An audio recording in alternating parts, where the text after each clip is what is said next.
Jésus disait à Nicodème, un grand enseignant juif respecté. Et tout comme Moïse a élevé le serpent dans le désert, il faut aussi que le Fils de l'homme soit élevé, afin que quiconque croit en lui ne périsse pas, mais qu'il ait la vie éternelle. En gros, Jésus doit être élevé comme Moïse a élevé un serpent. Bon, un bout de métal accroché sur un truc en bois. Un serpent comme le mâle qui rongeait le peuple d'Israël à l'époque. Ils étaient tous victimes de morsures de serpents et risquaient de mourir. Ah bah la mort, c'est mortel! Dieu leur dit que ceux qui voulaient vivre devaient regarder le serpent que Moïse avait élevé. Ils devaient regarder le mal en face pour être guéris. Quoi?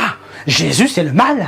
Pas du tout. Au contraire même, Dieu ne l'a pas envoyé pour condamner, mais pour sauver. Jésus a pris tout le mal sur lui, le péché, à tel point qu'il est devenu péché et qu'il est mort avec le péché. Il a tué le péché?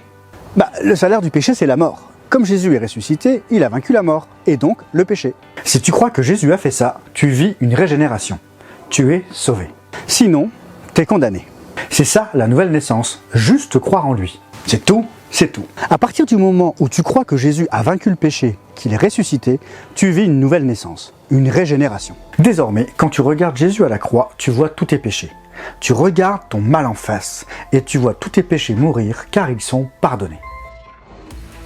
Reprenons l'image du GPS. Tu l'allumes et tu essaies de t'en servir parce que ça a l'air cool. Tu veux croire en Dieu.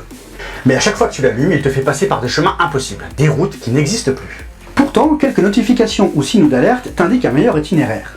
Le Saint-Esprit te parle. Que tu sois à l'écoute de cette petite voix ou pas, le Saint-Esprit te montre un meilleur chemin. Et de temps en temps, une fenêtre s'ouvre t'indiquant « Nouveau logiciel disponible ». Ça, c'est quelqu'un qui te parle de Jésus. Oui, tu en as déjà entendu parler. Mais ça t'ennuie plus qu'autre chose. Et puis, installer un nouveau logiciel, ça prend du temps. C'est pas bien dans tes habitudes. Ouais, surtout que dans ma vie, ça va me coûter cher ce truc. Et si on te dit que quelqu'un a déjà tout payé pour toi, est-ce que tu accepterais, au risque de recevoir des factures toute ta vie, si ce qu'on t'a dit est faux? Est-ce que tu oserais appuyer sur le bouton « Installer le nouveau logiciel », d'avoir la foi en ce qu'on t'a dit pour avoir l'assurance d'avancer sur le bon chemin? C'est-à-dire se détourner du mauvais chemin sur lequel on est pour reprendre l'itinéraire qu'il a préparé pour nous. Oh non, moi j'ai rien demandé. Il m'a sauvé, c'est cool, mais je suis bien sur ma route de campagne.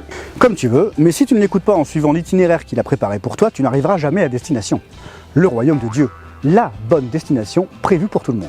Il t'a donné le multipass pour passer la porte. Libre à toi d'aller ailleurs. Je suis bien où je suis maintenant. Je suis une bonne personne, j'ai une bonne situation et ma route, c'est forcément une bonne route. Ok, mais si tu ne suis pas ces indications pour arriver au royaume de Dieu, vers où te diriges-tu ?